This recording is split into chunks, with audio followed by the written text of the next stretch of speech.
de Planificación y Promoción Social de la Universidad Nacional presenta El Vigía, un programa que contrasta de forma crítica y analítica el trabajo académico generado en la Escuela de Planificación y Promoción Social con los problemas sociales, comunales y nacionales. Muy buenas tardes. Nos encontramos en el programa El Vigía, que es un medio de comunicación de la Escuela de Planificación y Promoción Social de la Universidad Nacional. Hoy tenemos un programa que estamos haciendo vía presencialidad remota, vía virtual, por medio de un canal de comunicación que nos facilitó la Rectoría de la Universidad Nacional a través del sistema de las plataformas Zoom. En este sentido, hoy vamos a tratar un tema muy actual y de mucha importancia que ha venido tejiendo y que ha venido trabajando y construyendo la Escuela de Planificación y Promoción Social, propiamente un trabajo desde la maestría en planificación. Y les hablamos a ustedes de que los profesores, los académicos de la maestría en planificación de la Escuela de Planificación y Promoción Social han venido trabajando a la luz de la situación sanitaria y de emergencia nacional que enfrenta el país a causa de la pandemia provocada por el coronavirus COVID-19 en Costa Rica. Los académicos trabajaron una propuesta que denominaron propuesta para la atención de los efectos inmediatos y posteriores a causa de la pandemia provocada por la enfermedad del coronavirus. En este sentido, ellos y ella, porque son varios profesores, que hicieron el trabajo de elaboración de esta propuesta que presentaron al gobierno de la República para poder valorarla y que se tomen en cuenta una serie de elementos, insumos para el tema, como ellos dicen, es cómo asumir los efectos inmediatos y posteriores a lo suscitado por el COVID-19. Este equipo de académicos está integrado por Ángel Ortega, es el director de la Escuela de Planificación; don Gonzalo Ramírez, es el director de la maestría en Planificación; Alejandra Ávila, académica; Giovanni Rodríguez, académico; Juan Carlos Mora, académico; y José Ángel Castro Granados, también académico. Entre los temas generales que se plantearon para esta propuesta son 5 temas macro. En este sentido, queremos agradecerles a ustedes, profesores, la participación para decirle al país a través de este medio, contarles cuáles son esas ideas que están ustedes proponiendo para ayudar a la solución de problemas del país, una mirada desde la planificación. Para introducirnos, le vamos a pedir al director de la Escuela de Planificación Social, don Ángel Ortega, que por favor nos introduzca el tema y saber cuál va a ser, cuál ha sido el trabajo al que ustedes se han abocado en estos días, y que es un documento que ya fue entregado, si no me equivoco, el 5 de abril a el gobierno de la República. Buenas tardes, compañeros. Buenas tardes, don Ángel. Muy bien, decía que definitivamente la situación de la crisis se viene en una época un poquito complicada, compleja para el país. En primer lugar, en los últimos años hemos venido experimentando una situación económica, social en el país que no nos beneficia. Desde la perspectiva económica hemos visto una temática de deuda externa, deuda interna, caída del PIB, presupuesto público, impuestos, etcétera. Una serie de elementos que definitivamente vienen a afectar la gestión en general del país. Socialmente hemos venido experimentando situaciones de, por lo menos en los últimos casi 30 años, la pobreza y la pobreza extrema se mantiene más o menos entre 19 y 22%. Ahí hay una fluctuación más o menos en algunos periodos de gobierno. Sin embargo, tendencialmente la situación se mantiene casi que estancada.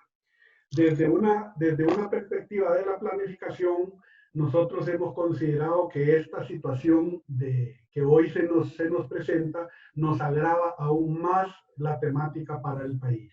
Y por lo tanto, hemos querido desde la planificación hacer en primera instancia un análisis del tema y posteriormente intentar hacer una propuesta de lineamientos de acción. Nada definitivo porque estamos claros que esto surge en un momento complicado y aparte de eso, poco conocimiento del virus en sí, de la temporalidad en la cual tenemos que estar actuando y en general de las consecuencias que un virus de esto puede generar en la salud. Ante eso, la primera propuesta fue muy preliminar. Creo que a estas alturas ya tenemos más insumos como para poder hacer una propuesta un poco más robusta.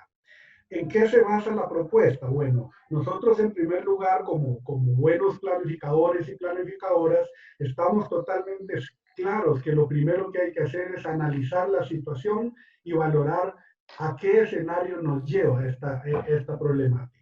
Es claro que ese es el escenario que no teníamos totalmente listos en ese momento.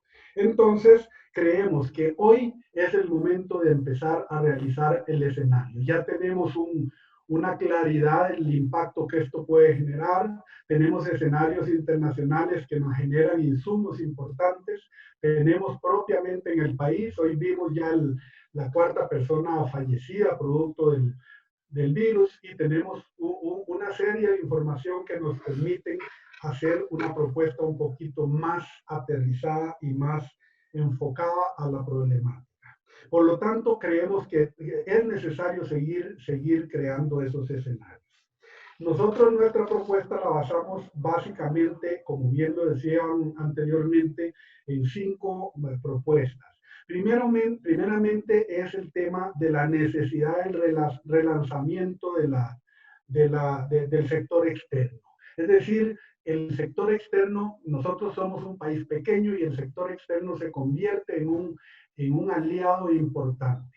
Aquí el tema es, y ya mis compañeros lo van a ampliar, que también estos actores se encuentran en una condición igualmente afectada. Por lo tanto, esto complejiza más el asunto, pero hay una serie de análisis que ahora se expondrían.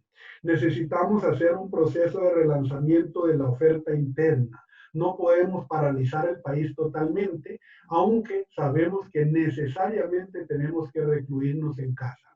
Paralelamente es necesario relanzar la demanda nacional.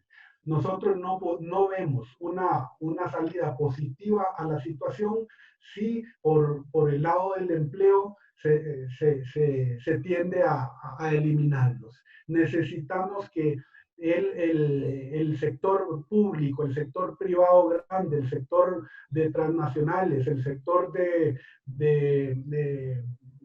una empresa mediana con un cierto nivel de ventas, de movimiento de recursos, no quiten a nadie como alternativa inmediata para no desmeritar el tema de la demanda nacional. Paralelamente, por supuesto, al rol que tiene que jugar el Estado en todo esto. No cabe duda que hoy más que nunca nos percatamos de la necesidad y de la importancia de tener un Estado robusto en ese tema, puesto que es el que está dando la cara en todo este problema. Tenemos también una propuesta de política monetaria, una propuesta de política social que ahora mis compañeros lo van a plantear. Y finalmente hacemos una propuesta que también tiene mucho que ver con el tema de planificación, que es cómo deberíamos de implementar esta estrategia. No cabe duda que necesariamente tiene que tener participación de diversos. Nosotros apuntamos mucho a los bienes municipales, apuntamos mucho a la asociación, porque son quienes tanto de lo que está pasando cada uno de los. La propuesta es muy integral, pero tiene elementos concretos, compañeros. Ya.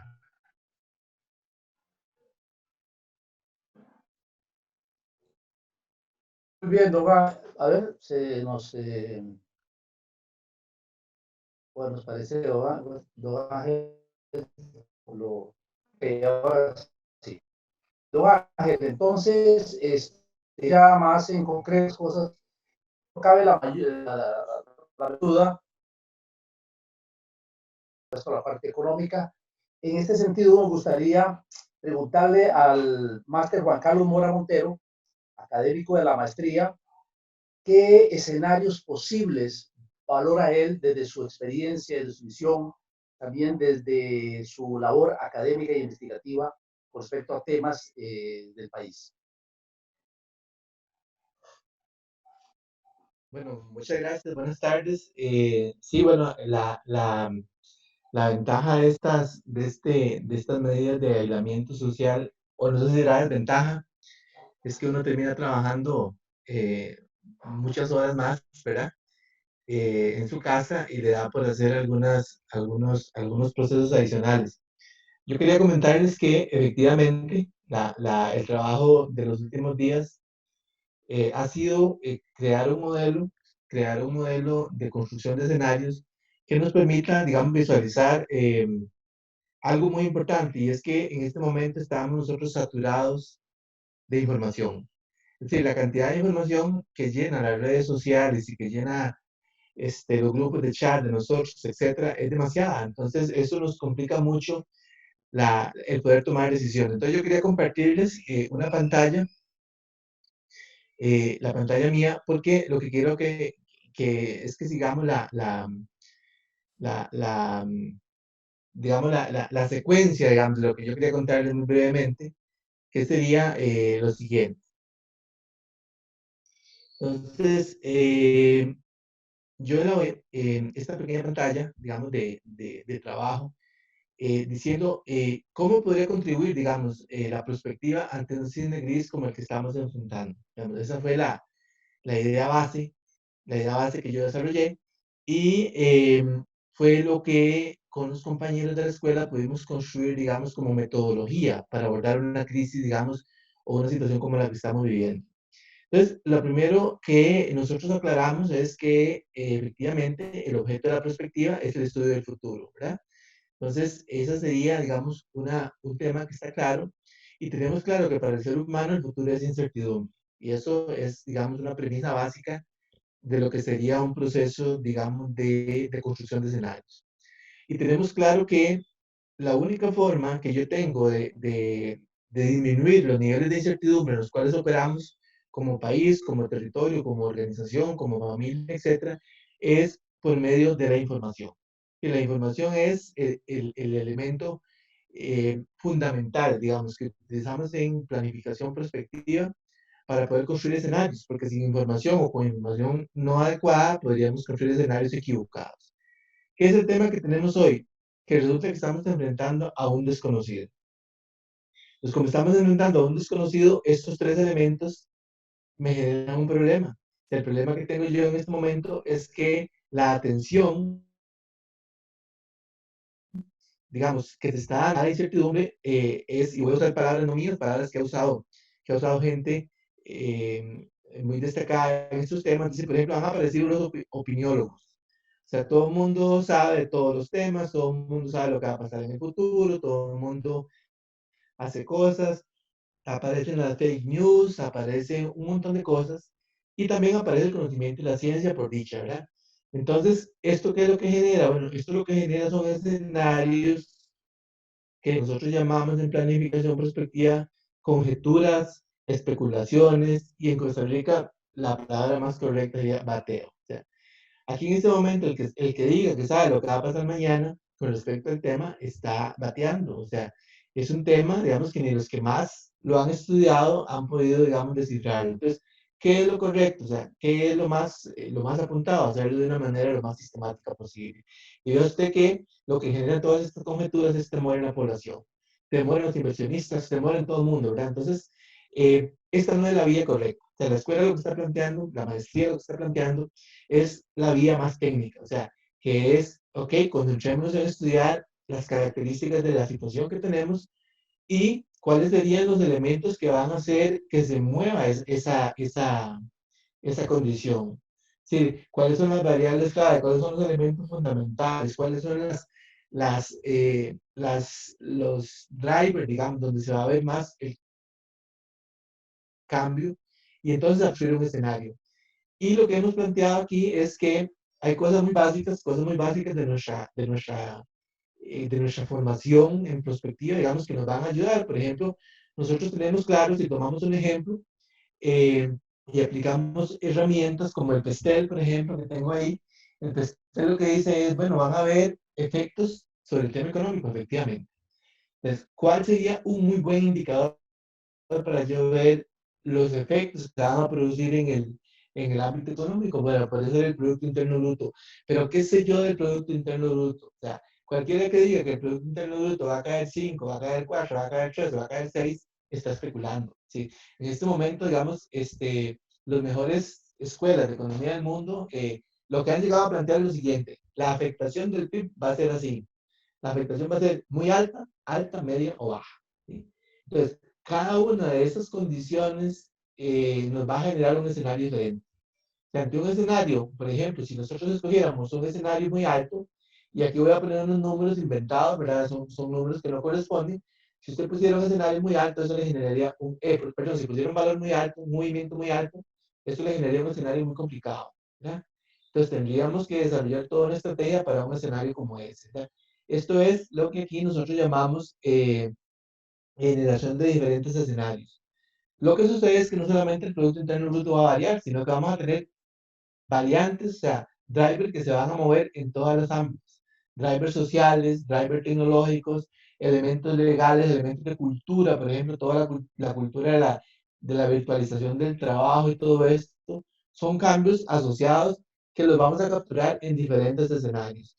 Lo que sucede es que entonces, con una generación como esta, nosotros vamos a permitir trazarle, ayudarle a un territorio, ayudarle al gobierno en la definición, digamos, de cuál sería una buena estrategia. Porque aquí, digamos, hay que valorar mucho cómo se están tomando las decisiones, o sea, con cuánta información y para qué futuro. Esto de esta generación de escenarios, y aquí cierro el ciclo, ven ustedes, es fundamental, digamos, como para bajar un poco la ansiedad, el temor que hay sobre lo que va a pasar en el futuro. Entonces, esta es la propuesta que está incluida, esta es una parte de la propuesta que está incluida ahí, porque a uno a veces le llama la atención que se toman medidas y medidas hasta estructurales sobre la base de escenarios muy especulativos. La escuela creo que aquí tiene una oportunidad fundamental de poder contribuir con técnica, con metodología, para una toma de decisiones mucho más basada en información confiable y no basada únicamente, digamos, en el criterio, digamos, de, de alguna persona que especula, digamos, sobre el comportamiento económico. Entonces, esa sería la parte que yo agregaría, digamos, a este elemento de metodología, digamos, para poder hacer análisis prospectivo. Muchísimas gracias, don Juan Carlos. Usted dijo algo que es clave: cómo se están y se estarán tomando las decisiones para actuar, para que el asunto se pueda resolver. En este sentido, le pregunto a don Gonzalo Ramírez Galles, quien también es académico y director de la maestría en planificación. Don Gonzalo, ¿cuáles pueden ser, de qué forma puede darse un relanzamiento de la oferta interna y la demanda nacional para tratar de ver cómo salimos adelante de esta situación que todavía no la vemos clara, por lo menos en la práctica? No, no la vemos clara y es muy difícil porque estamos realmente en medio de la vorágine, digamos, causada por la pandemia, ¿verdad? Pero uno sí puede tener, digamos, algunas opciones en mente que son relativamente factibles y útiles. Primero que nada, digamos, hay que ubicarse en un marco perceptivo, en un marco mental de la economía que yo creo que tiene que ser el adecuado para las circunstancias. Por ello me refiero a lo siguiente. Durante los últimos 40 años, casi 40 años, 35 años, nosotros hemos conducido la política económica del país con relativo éxito, siguiendo cánones que privilegiaban dos o tres cosas importantes. Primero, privilegiaban el desarrollo de la competitividad externa del país para poder vincular el país de una manera, digamos, lo más dinámica posible a los mercados externos. Ello implicaba, digamos, que hacer las políticas necesarias para que acudiera la inversión externa suficiente para poder desarrollar sectores de la economía que nosotros, por nosotros mismos, no podíamos hacerlo, y ramas de la producción. Implicaba también necesariamente una estabilización monetaria lo suficientemente bien lograda como para que los empresarios y los inversionistas tuvieran un horizonte muy claro hacia adelante y una minimización precisamente, digamos, de riesgos, del riesgo cambiario, del riesgo propiamente, digamos, inflacionario, ¿no? Para lograr esto era además indispensable el tener un equilibrio fiscal lo suficientemente sólido como para que la existencia de un gran déficit en el Estado no fuera a ser el causante de diversos problemas que podían ser desde el estrujamiento del crédito al sector privado hasta la inducción, digamos, de presiones inflacionarias. La desregulación, para que el Estado no interviniera lo menos posible en la economía con normas y leyes y regulaciones, y permitir que fuera básicamente el proceso de oferta y demanda el que indicara en qué teníamos que invertir y qué teníamos que producir para exportar a dónde.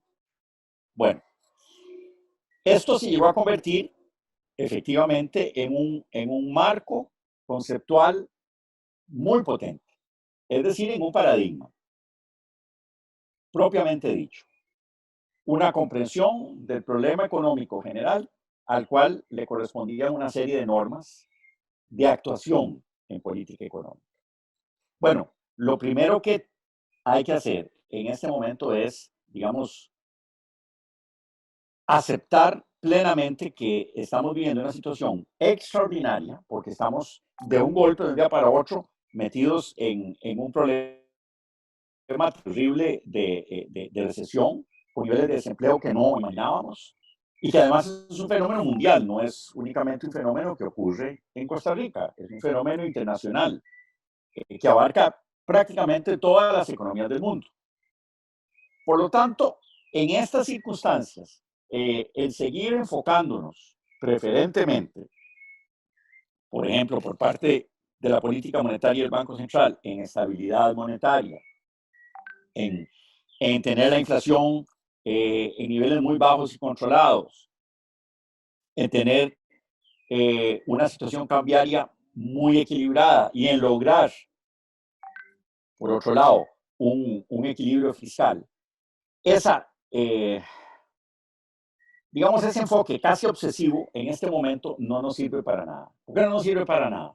Bueno, o nos sirve para muy poco. Nos sirve para muy poco porque el problema es otro. El problema no es un problema de engancharnos con economía global, de lograr eficiencia ahí donde nosotros tenemos ventajas competitivas, de incrementar la productividad, de no dejar que el Estado intervenga en ese proceso y vaya a distorsionar, por ejemplo, los precios. Eso en este momento no se corresponde con el problema económico que tenemos. El problema económico que tenemos es que en razón de una epidemia fue necesario paralizar la economía, inducir un shock a la economía, paralizarla y que por lo tanto de ahí se va a derivar el cierre de empresas, el desempleo de personas, la falta de afluencia de recursos tributarios al Estado.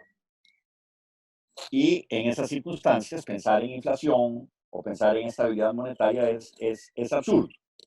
Es como pensar en medio de un incendio en que uno anda con los zapatos sucios y se está incendiando la casa. No se corresponde.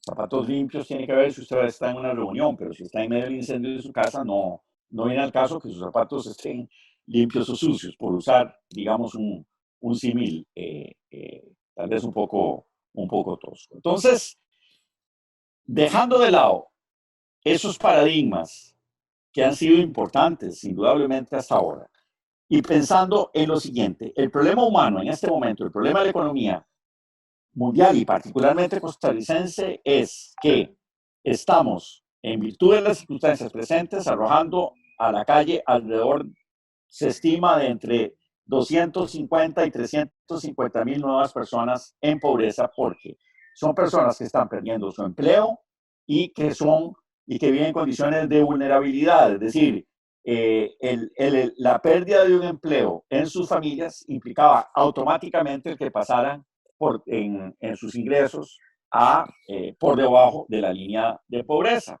Estamos hablando, todavía no hay cifras claras, entre 250 y 350 mil nuevos pobres en Costa Rica. Estamos hablando de tasas de desempleo. Nosotros estábamos muy asustados y muy preocupados porque teníamos una tasa de desempleo de entre el 12 y el 13,5%, pero ahora nos vamos a enfrentar a tasas de desempleo de alrededor del 20%.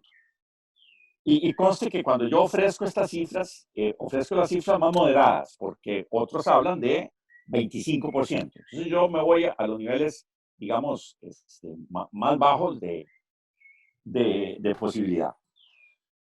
Niveles de desempleo de entre el 20 y el 25%. No estamos muy claros de cuánto va a ser el decrecimiento del Producto Interno Bruto, pero sí sabemos que, digamos, una cifra que nos ofrece, por ejemplo, el Banco Mundial habla de menos 3,5%, pero otras personas nos hablan de menos 6%. Digamos que entre menos 6 y menos 3,5%. Entonces, el problema que tenemos es un problema tan inédito. Costa Rica no se enfrenta a un problema de esa naturaleza desde los años 80. En algunos aspectos el problema es menos grave que en los años 80 porque no tenemos niveles de endeudamiento tan malos como el que teníamos en aquella época. Pero desde otro punto de vista es más grave, porque en este caso es un problema que atañe al mundo entero, que afecta al mundo entero, y por lo tanto, siendo nosotros una economía muy abierta, una economía que exporta e importa la mayor parte de su Producto Interno Bruto, el hecho de que el mundo entero esté deprimido impide que podamos buscar una locomotora en el mundo externo que nos arrastre.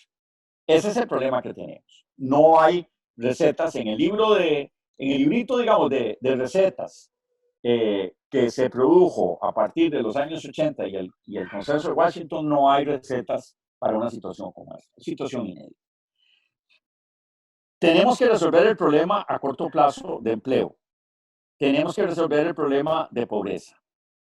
Tenemos que, por ahora, y en el cortísimo plazo, tenemos que olvidarnos de los problemas estructurales que teníamos. No olvidarnos, pero digamos ponerlos entre paréntesis, porque a corto plazo tenemos que actuar.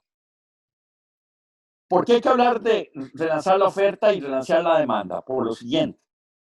En una crisis recesiva común y corriente, digámoslo así, usted lo que tiene es un problema de pobreza en la demanda. Es decir, un montón de gente salió al desempleo, no hay suficiente demanda y las empresas se quedan sin vender parte de su producción con capacidad ociosa. Entonces, si usted activa la demanda agregada, por ejemplo, incrementando el gasto del gobierno, usted va a solucionar ese problema porque usted le mete plata a la economía a través, digamos, de un presupuesto deficitario, por ejemplo, y usted retoma los niveles de demanda para los cuales hay capacidad económica instalada y usted relanza la economía. Pero si usted tiene también un problema de oferta, porque ¿en qué consiste el problema de oferta? En que un montón de firmas cerraron, bajaron sus cortinas, tuvieron que retirarse absolutamente o provisoriamente del mercado. Entonces, usted tampoco tiene en un momento dado la oferta necesaria para responderle a aquella demanda que usted pueda generar. De manera que usted nada gana generando puramente demanda. Por ejemplo, usted nada gana poniéndole a cada costarricense $1,000 en la mano en este momento, porque una gran parte de las firmas que podrían ofrecer el producto están cerradas, porque no pueden pagar el alquiler, porque no pueden pagar el banco, porque no pueden pagar la planilla. Usted nada gana con reactivar las empresas únicamente, por ejemplo, dándoles créditos fiscales, dejándolos que se dejen el IVA de aquí a diciembre. ¿Por qué? Porque ellos nada hacen con sus productos, los tendrían que botar al basurero, en el sentido de que no hay quien lo compre. Entonces usted tiene que actuar sobre la demanda y sobre la oferta al mismo tiempo. Vea qué complicado, es muy complicado. No es una situación normal. Muy bien. Primero que nada, reactivar la demanda. Llamémosle, denominemos con ese nombre técnico lo que en la realidad va a ser solucionar los problemas básicos de un montón de costarricenses. Es decir, ponerlos en condiciones de ir a comprar los bienes necesarios para la supervivencia de su familia. Entonces, tenemos que hacer llegar efectivamente, de una manera u otra, recursos económicos a las familias costarricenses para que llenen sus necesidades o viendo la moneda desde otro lado para que vayan al mercado a ejercer demanda.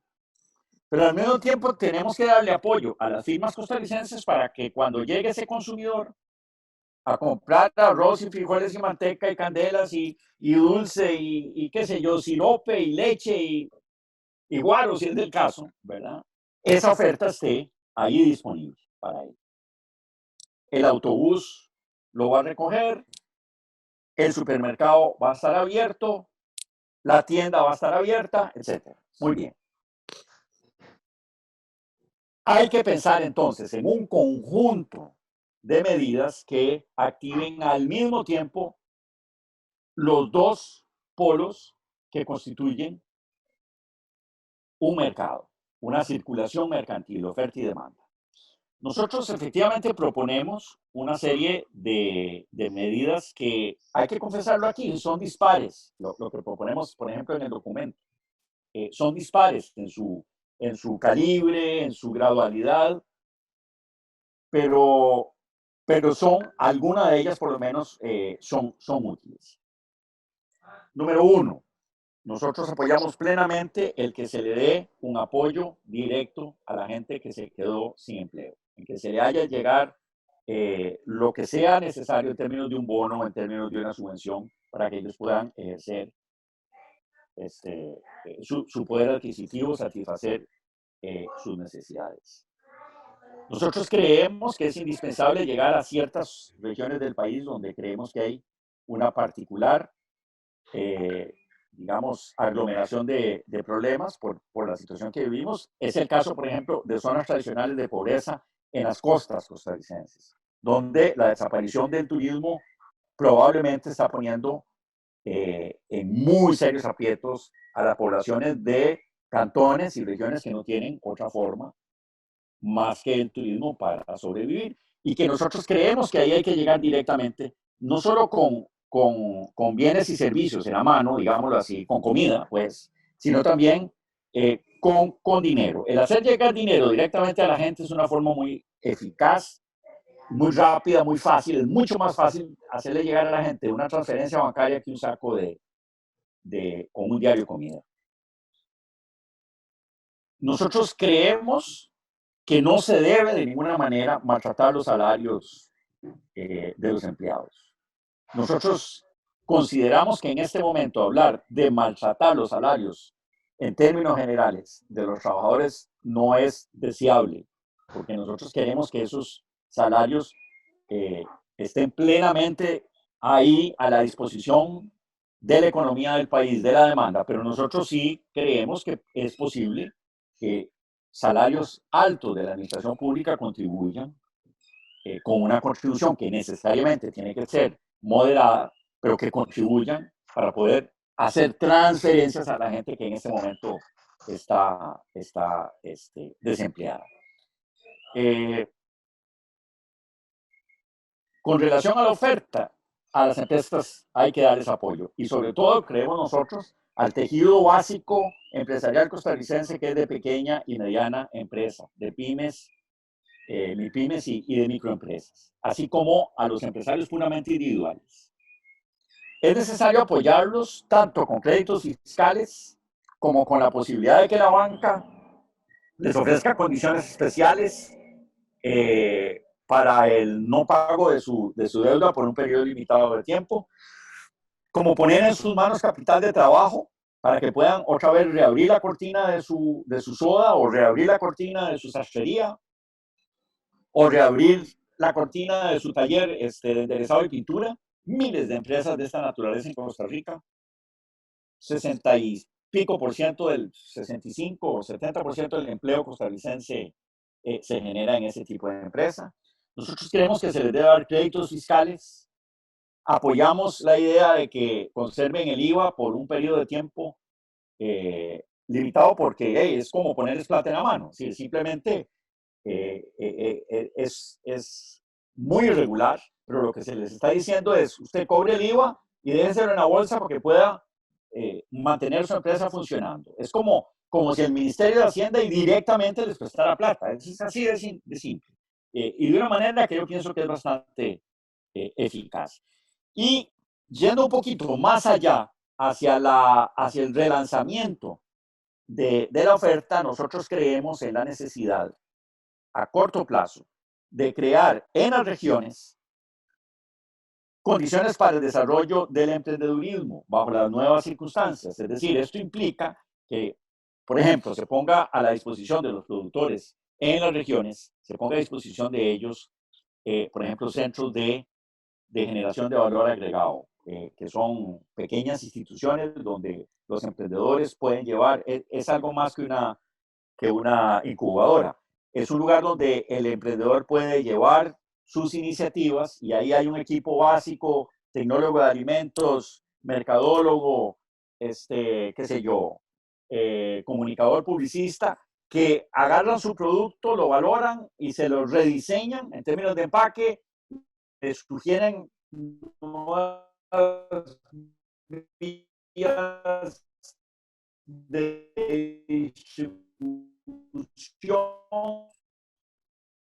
Es un compra de productos básicos que el Estado tiene que ejercer esa redistribución. Entonces, utilizando los estímulos fiscales, por si funciona esta ocasión, por el grado de parálisis que hay, utilizando apoyo directo, por un lado, y relanzando la demanda, por otro lado, con el poner plata en manos de la gente, de subvencionar, si usted quiere, o apoyar directamente a los nuevos desempleados, de que el Estado no afloje con la compra de alimentos para los comedores escolares y para darle asistencia a los pobres. Ahí tenemos una gama, digamos, básica de medidas que si se entrelazan una con la otra, ¿verdad? Nosotros podemos darle, o cuando uno le da una patadita a la motocicleta para arrancarla, nosotros le podemos dar una patadita de arranque a la economía y echarla a andar. Pero a mediano plazo, y podemos hablar de eso posteriormente, a mediano plazo es necesario, a mediano plazo, es decir,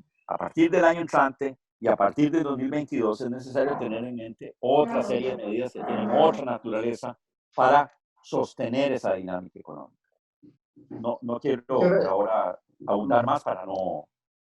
Excelente, don Gonzalo, muy amable. Ahora esto que se plantea nos pone al frente de una situación más concreta. ¿Qué hacer en política social? Alejandra Ávila Artavia, que es compañera también académica, usted nos podría ayudar a ver desde la propuesta de PPS cómo lograr una política social bastante activa en esta situación. Y después de esta situación. Buenas tardes. Bueno, si ustedes ven, efectivamente es sumamente difícil poder hacer una separación de las diferentes áreas, ¿verdad? Cuando hablamos de economía, cuando hablamos del área social, pues están totalmente entrelazadas, ¿verdad? Entonces, mucho de lo que hablaba don Gonzalo precisamente también alude al tema social.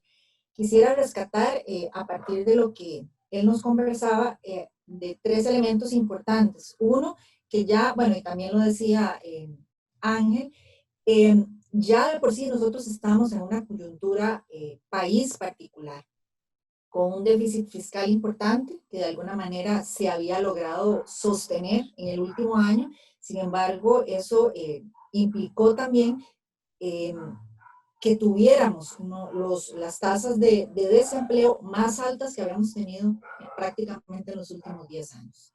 Entonces, el tema de empleo es básico, lo han mencionado ya.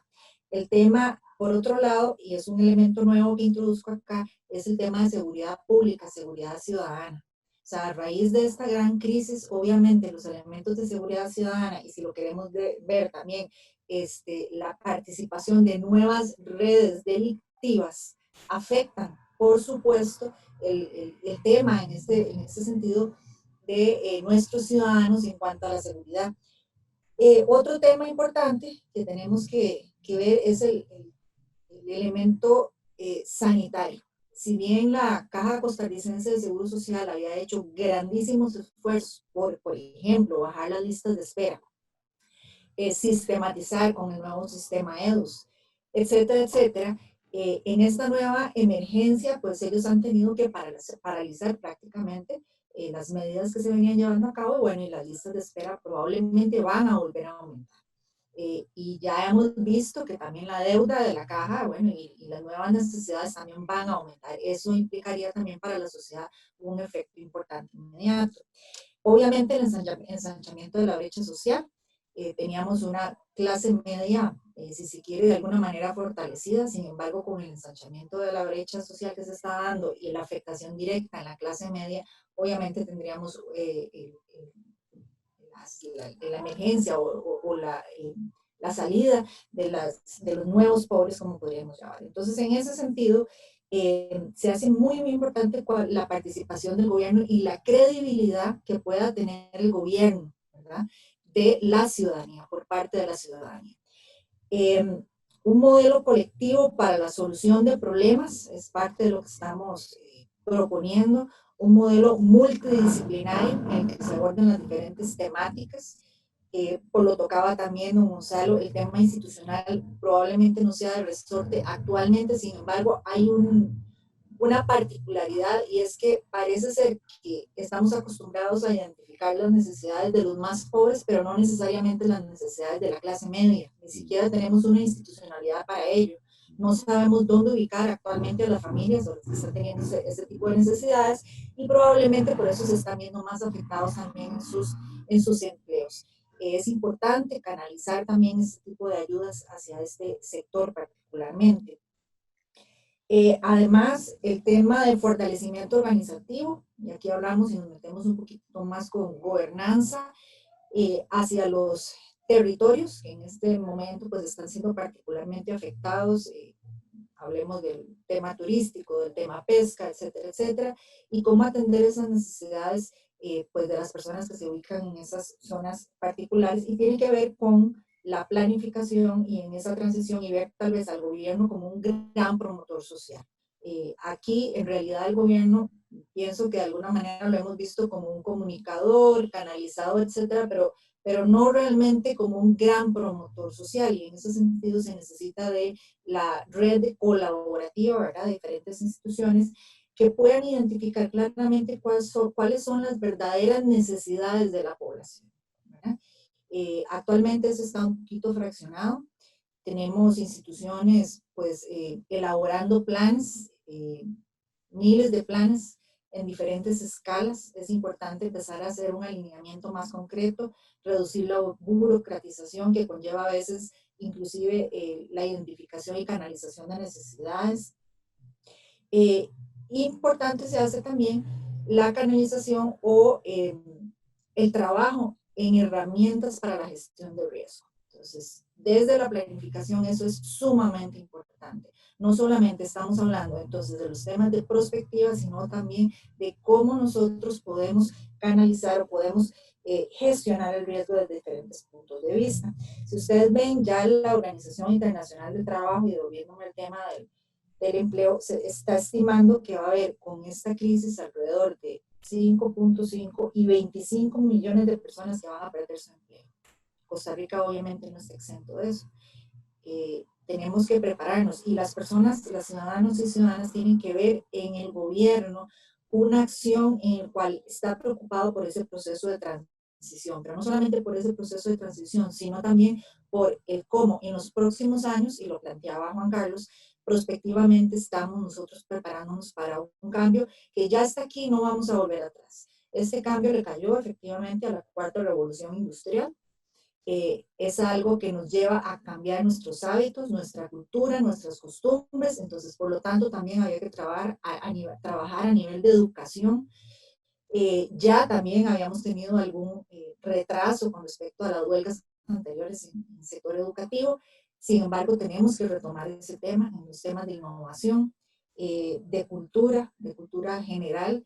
Y pues obviamente la cuarta revolución de alguna manera va a servir para implementar algunas nuevas acciones. De hecho, ahora en la mañana estaba viendo un documental temprano que hablaba acerca de servicios sanitarios que andan por las calles y usted con su teléfono celular puede abrir la puerta, levantar la tapa del servicio, abrir las perillas del lavatorio, bajar la palanca, etcétera, etcétera. Hacia eso vamos. O sea, el sistema de salud va a cambiar, nuestras costumbres van a cambiar. Entonces, a nivel social, efectivamente, van a haber muchísimas implicaciones. Obviamente, todas las que mencionó Gonzalo, pero quería agregar también estas otras nuevas. Sí, muchas gracias, Alejandra. Ante este panorama, don Ángel Ortega, ¿qué elementos se pueden tomar en cuenta o han propuesto ustedes para la implementación de una estrategia que abarque, que no deje por fuera a nadie, que esté estructuralmente pensada desde los 82 cantones del país? Sí, bueno. En este sentido, el primer elemento clave aquí es que el gobierno escuche. Yo creo que a nivel de las diversas instancias públicas y privadas existe un conocimiento y existen propuestas que pues no representan una salida como única propuesta, pero sí hay elementos que necesariamente el gobierno tiene que escuchar. Entonces, el primer elemento es que el gobierno escuche a la gente que está proponiendo cosas. Segundo criterio que nosotros planteamos es la necesidad de involucrar a los cantones. No podemos nosotros, desde el gobierno central, pretender conocer a la persona más humilde que vende artesanías allá en la zona de Puerto Viejo de Sarapiquí. Esa gente, quien la conoce es el agente municipal. Por lo tanto, necesariamente esta estrategia tiene que contar con la participación de los gobiernos locales. Paralelamente hay una serie de organizaciones comunales que tienen una permanencia en esos lugares y que tienen también mucho que decir en el tema. Por tanto, la propuesta básica va en esa línea. Necesitamos involucrar a agentes más allá de la institucionalidad pública. Limas tiene el CINIRUVE, que es el sistema de información, pero este sistema se enfoca a la gente, como bien lo decía hace un ratico Alejandra, a la gente en estado de pobreza y pobreza extrema. Esa gente la tenemos identificada desde Limas. A nuestro criterio, la estrategia de atención de esta crisis debiera de separarse de la atención de la gente que tradicionalmente desde Limas se ha venido atendiendo. Es necesario que la gente de IMAS, como comúnmente se le conoce, siga siendo atendida por el IMAS. Pero esta nueva gente, como bien lo han dicho mis compañeros, que nunca ha sido pobre y que realmente yo me pongo en sus zapatos, les daría pena sentirse en un estado de ir a pedir ayuda. Esa gente tenemos que identificarla, porque esa gente no está identificada en ninguna base de datos del Estado. Ok, eso no lo podemos hacer de la noche a la mañana desde esta estructura. Necesitamos crear una estructura más robusta, más comunitaria, para que desde ahí podamos identificar y, como bien lo decía don Gonzalo hace un rato, hacerle llegar los recursos necesarios para que esta persona sobreviva. Porque alguien que vive de la venta de las artesanías, de la venta de las frutas, de las verduras todos los días, este es el momento que ya está con hambre. y el Estado y todos tenemos la responsabilidad de acercarnos y de apoyarle. Muchas gracias, Ángel. Sí, ya para ir concluyendo el programa, me gustaría, usted lo mencionó y también de alguna forma los compañeros, pero ¿cuál sería ese llamado que ustedes le harían al gobierno, a las autoridades del gobierno de la República, después de haber presentado ustedes la propuesta hace, creo que 2 semanas? ¿Cuál sería el llamado al gobierno para efectos de poder, y no solamente incidir, sino en poder trabajar de manera conjunta para buscar las soluciones prontas? Sé que la Universidad Nacional también está trabajando desde la Escuela de Planificación y Promoción Social, y algunas vicerrectorías y algunas unidades académicas se han unido para hacer un trabajo integral que tenga que ver con el tema de las alternativas económicas. En ese sentido, ¿cuál podría ser el llamado que ustedes le harían desde la Escuela de Planificación y Promoción Social, especialmente desde la maestría donde se ha construido esta propuesta al gobierno de la República? ¿Quién? Bueno, no, hablo un poquitico y le doy la palabra a don Gonzalo, que es quien tal vez pueda hacer el cierre. En primer lugar, nosotros insistimos, como bien lo decía Juan Carlos al inicio, hay una realidad que es el poco conocimiento del fenómeno. El que esta situación nos llega en un momento nada preciso, nada robusto desde la perspectiva económica y social. Y por lo tanto, es necesario hacer un análisis verdaderamente desde una perspectiva científica y a partir de ahí tratar de construir esos escenarios para poder tomar decisiones en función de estos. Y por supuesto, es necesaria la participación de diversos sectores. La perspectiva, como bien lo decía Juan Carlos, no se puede ver solo desde un sector académico, sino necesitamos la participación del gobierno, de la empresa privada, necesitamos la participación de los sectores sociales y por supuesto de la academia. Es clave para poder construir una estrategia un poquito más alineada a lo que eventualmente se nos pueda venir. Don Gonzalo. Gracias. Para enfatizar algo que decía Ángel, nosotros veníamos ya con situaciones muy complicadas antes del inicio de la pandemia. Teníamos hace 10 años, nosotros teníamos un déficit fiscal casi cero. Hace 12 años lo que teníamos era superávit fiscal. Nosotros hace 10, 11 años teníamos una deuda que era alrededor del 25, representaba el 25% sobre el PIB. Hoy tenemos una deuda que es del 58,5% sobre el PIB. Nosotros teníamos un desempleo del 5,5%, ahora teníamos 12%. Cuando digo ahora, es una ficción, porque cuando digo ahora me refiero a hace 22 días antes de la pandemia. En este momento, todos esos indicadores probablemente están agravados o tendiendo a agravarse. O sea, venimos de una situación muy vulnerable y entramos en esta crisis.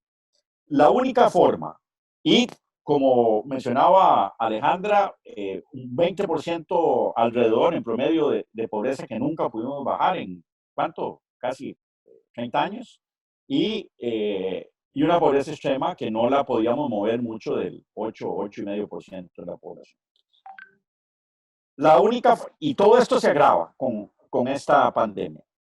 La única forma de enfrentar esto, el único que puede dirigir el enfrentamiento de esta crisis es el Estado. Es decir, no quiero ni siquiera hacer un chiste, pero ¿a quién se le ocurriría darle en concesión el manejo de la crisis a Phil Marvin, a Mitchell o a la cervecería Costa Rica o al BAC San José? No. Aquí estamos en un terreno en que es el Estado el que tiene que tomar decididamente no solo la conducción de la recuperación del país y del enfrentamiento de la pandemia, sino de aquí en adelante un ejercicio en el que la planificación tiene un papel clave, que es el distribuir recursos muy escasos, financieros, técnicos, monetarios, en presupuestarios, distribuirlo en necesidades que están infinitamente más desarrolladas de mayor urgencia de las que teníamos hace 22 días. Esa distribución de recursos muy escasos entre necesidades apremiantes, ¿verdad? Solo se pueden hacer desde la planificación. Pero además, nosotros solo podemos construir un futuro deseable a partir del ejercicio de la planificación. Es indispensable reformular el Plan Nacional de Desarrollo, que es un plan que fue hecho para una realidad que ya no existe. Y es necesario que el nuevo plan de desarrollo esté orientado por una visión prospectiva de largo plazo, territorial, que nos diga hacia dónde quiere ir el país y sobre todo que no profundicemos ni reproduzcamos las lacras que teníamos anteriormente. Es decir, nosotros no podemos reconstruir el país post-crisis, y digo postrado por la crisis además, no podemos reconstruirlo con los niveles de muy mala distribución del ingreso que teníamos anteriormente, porque no se puede. No se puede materialmente reconstruir el país si nosotros pretendemos que los sectores de altísimos ingresos sigan con sus muy altísimos ingresos y los sectores de muy bajos ingresos sigan en la pobreza. ¿Cómo vas a reconstruir a partir de esa base? ¿Cómo le vas a dar a la gente empleo, alimentación, salud, educación, gente que perdió todo, si no haces un ejercicio de redistribución? No veo cómo.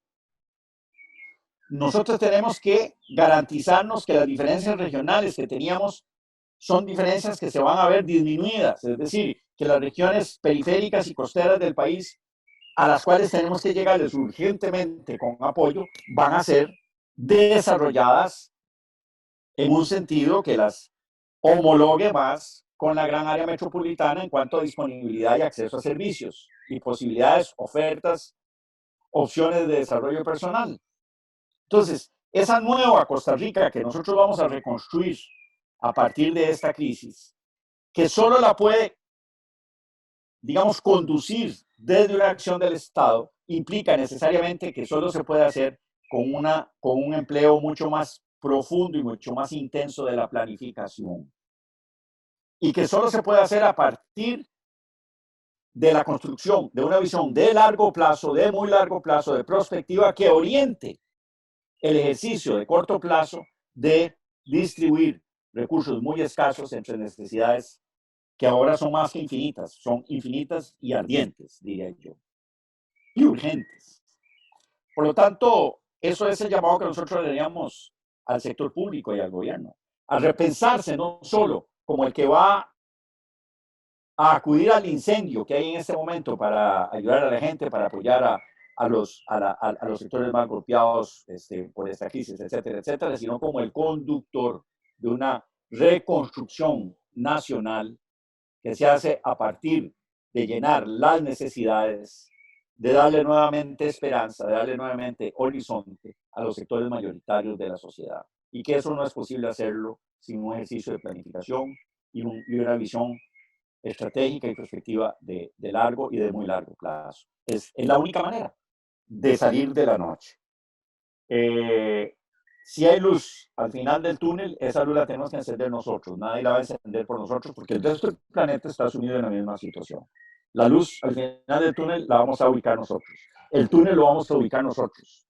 La longitud del túnel la vamos a construir nosotros. La dirección del túnel la tenemos que construir nosotros. Es a partir de esa realidad de ejercicio técnico, de ejercicio democrático, de ejercicio de planificación, es a partir de ello que nosotros podemos salir verdaderamente de este túnel. Por lo tanto, pues lo único que me resta por decir es que, al igual que esta escuela lo hizo desde el periodo inicial de su fundación, yo sé, porque conozco el material humano que conformamos el equipo de PPS, yo sé que estamos más que dispuestos a estar presentes en la construcción de ese futuro, con nuestro aporte técnico, con nuestro aporte profesional, con nuestro aporte científico y con una actitud de trabajo que indudablemente se va a inspirar en las fuentes originales que dieron pie al surgimiento de esta escuela hace casi 50 años. Eso es lo que tengo que decir. Muchas gracias. Muchas gracias, don Gonzalo. Ya para concluir, no sé si Alejandra, don Juan Carlos y Ángel, ¿tienen alguna cosa que agregar para poder ir concluyendo el programa? Tal vez una última cosa muy importante, agregar a lo que dice don Gonzalo y Ángel, es que eso se tiene que construir desde la base, con la gente, generando credibilidad desde la gente. Es decir, ya no se va el cuento de que vamos a hacerlo participativamente y no se hace participativamente. Hay que empezar a creer en la gente, que es la que conoce su propia realidad, y particularmente tenemos nosotros mismos que hacer ese gran esfuerzo de trabajar como una red colaborativa, un modelo colectivo, dando el ejemplo y llegando a esa base social. Don Juan Carlos, ¿ahora? Bueno, gracias, Efraín. Bueno, yo solo decir, estamos apuntando a construir los escenarios de lo que están llamando ahora en el mundo la nueva normalidad. O sea, porque como ustedes han dicho muy bien, muchas cosas van a cambiar. Algunas no tanto, otras un poco más, pero esa va a ser la nueva realidad. Entonces le han dado en llamar la nueva normalidad, que va a caracterizar, digamos, cualquier escenario que podamos generar en el futuro. Perfecto, don Ángel. No, igual en la misma línea, hacer un llamado al gobierno a que escuchen a la gente, a que no se dejen llevar por el esquema que tradicionalmente se han detectado las personas que están afectadas por un fenómeno como este. Es un fenómeno, como bien lo han dicho mis compañeros, totalmente diferente. Nunca lo hemos vivido, por lo menos desde esta perspectiva. Y eso nos obliga, por supuesto, a tomar medidas igualmente diferentes, pero sobre todo desde una mecánica de definición de las personas, porque no son las personas que tradicionalmente se han visto afectadas por la pobreza. Son gente que a lo mejor nunca han estado en lista de pobreza, pero que dadas las condiciones por las cuales se quedaron sin empleo, sin el espacio de venta de sus productos, sin la oportunidad de abrir su pequeño negocio, este tipo de gente no está acostumbrada a pedir. Y realmente hay gente que se nos puede llegar a entrar en una condición complicada y el país puede verse afectado si no tomamos las medidas ya. Llamar la atención en ese sentido para escuchar a las personas que están cerca de ese tipo de población. Y muchas gracias por el espacio, don Efraín. Con mucho gusto, don Ángel, don Juan Carlos, don Gonzalo y la compañera Alejandra. Yo muy importante este momento que tuvimos una hora de conversación sobre este tema, porque la posibilidad de compartir le permite a la gente tener una visión más clara, más detalle de la propuesta que está haciendo la maestría de la Escuela de Planificación y Promoción Social. Nada más para finalizar, decía en un artículo que publicó estos días el doctor Oscar Aguilar Bugarelli, decía: estamos en la posibilidad de seguir montados en ideas obsoletas o mirar el futuro en forma diferente, puesto que vivimos una crisis real, muy real y dura, por lo que nuestra mente y espíritu deben estar abiertos a aceptar e iniciar el cambio, no meternos en ideologías. Ahora no es momento para eso, es momento para construir juntos y verlo desde el punto de vista de Estado, de que Costa Rica está en nuestras manos y esta situación, bien que mal, tiene que ayudarnos a reflexionar y a pensar. Nosotros compartimos este espacio con el país y hacemos un llamado a las instituciones, al gobierno, a la organización pública, privada, para que lean la propuesta que estamos compartiendo junto con este programa, la propuesta de la escuela, y estamos en la mayor disposición como escuela y como universidad a trabajar con diferentes sectores para ayudar, ahora sí, ayudar prospectivamente, porque la prospectiva ya no solamente es un asunto teórico, es un asunto que tenemos que llevar a la práctica para poder salir adelante. Muchísimas gracias a ustedes por el tiempo y muchas gracias a quienes nos escuchan también y nos ven en este medio. Muy buenas tardes. Muchas gracias. Buenas tardes.